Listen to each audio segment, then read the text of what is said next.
அஸ்ஸலாமு அலைக்கும் வரஹ்மத்துல்லாஹி வபரகாத்துஹு. வல்ஆதியாத்தி தப்ஹா. மூச்சு திணற விரைந்து ஓடக்கூடியவற்றின் மீது சத்தியமாக அப்படின்னு கொடுத்துருக்கோம். அதில் ப்ராக்கெட்டில் குதிரைகள் அப்படின்னு சொல்லி கொடுத்துருக்கோம். ஏன் குதிரைகளை மென்ஷன் பண்ணுதாங்க அப்படிங்கிற ஒரு கேள்வி சில பேருக்கு எழலாம்.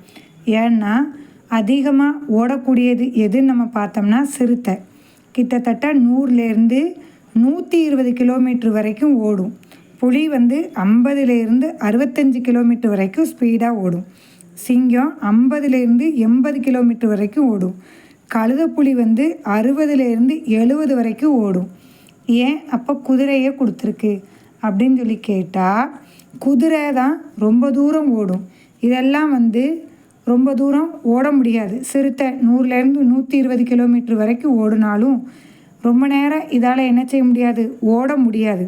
ஆனால் குதிரைகள் அப்படின்னு சொல்லி சொன்னால் சாதாரண குதிரையே 70லேருந்து 88 கிலோமீட்டர் வரைக்கும் ஓடும். ஆனால் ரொம்ப தூரம் ஓடும்.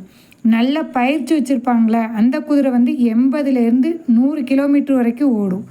ரேஸ் குதிரை போட்டிக்காண்டி வச்சுருக்காங்களா, அது 100 கிலோமீட்டர்லேருந்து 120 கிலோமீட்டர் வரைக்கும் ஸ்பீடாக ஓடும்.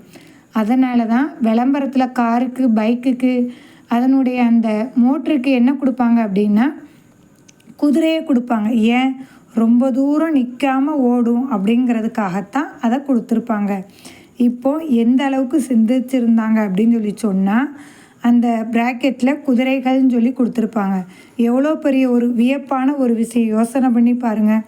ஒவ்வொரு கல்வியாளர்களுக்குமே அல்லாஹ் தஆலா கண்டிப்பாக இம்மையிலையும் மறுமையிலையும் உயர்த்துவான். அல்லாஹ் தஆலா அவங்களுக்கு சொர்க்கத்தில் உயர்ந்த கூலியான ஜன்னத்துல் ஃபிர்தௌஸ் என்னும் சொர்க்கத்தை தருவானாங்க. அஸ்ஸலாமு அலைக்கும் வரஹ்மத்துல்லாஹி வபரகாத்துஹு.